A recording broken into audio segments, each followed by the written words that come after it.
This phenotype is the result of one of the longest continuous histories of miscegenation in the Americas. This is the mulatto phenotype of Latin America.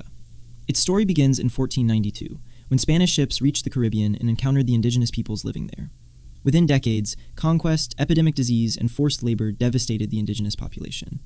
By 1502, enslaved Africans were present in the Caribbean, and African slave labor expanded alongside the collapse of the indigenous labor force. Continued migration, indigenous survival, and local admixture radically reshaped the region's population, producing a broad Afro-European continuum with a persistent indigenous layer. Paternal lineages became disproportionately European, while African and indigenous ancestry remained strongly represented in maternal lines.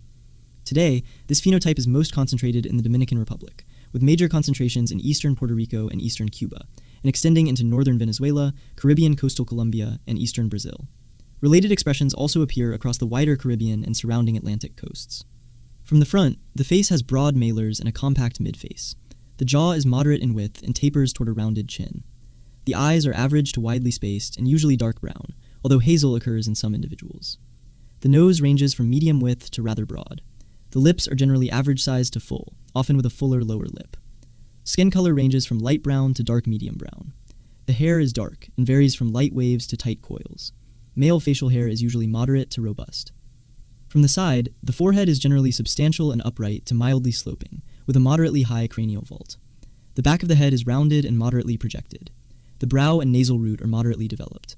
The nasal bridge is usually straight, though convex or concave forms also occur. The overall profile is gently convex, with a moderate or slightly receding chin. Stature ranges from medium to rather tall, averaging around 173 centimeters in men and 160 in women. The build is generally mesomorphic with a mild endomorphic tendency. Men commonly show moderate shoulders, a compact to medium torso, and developed upper arms and thighs. Women commonly show a defined waist with fuller hips and thighs. That is the mulatto phenotype of Latin America.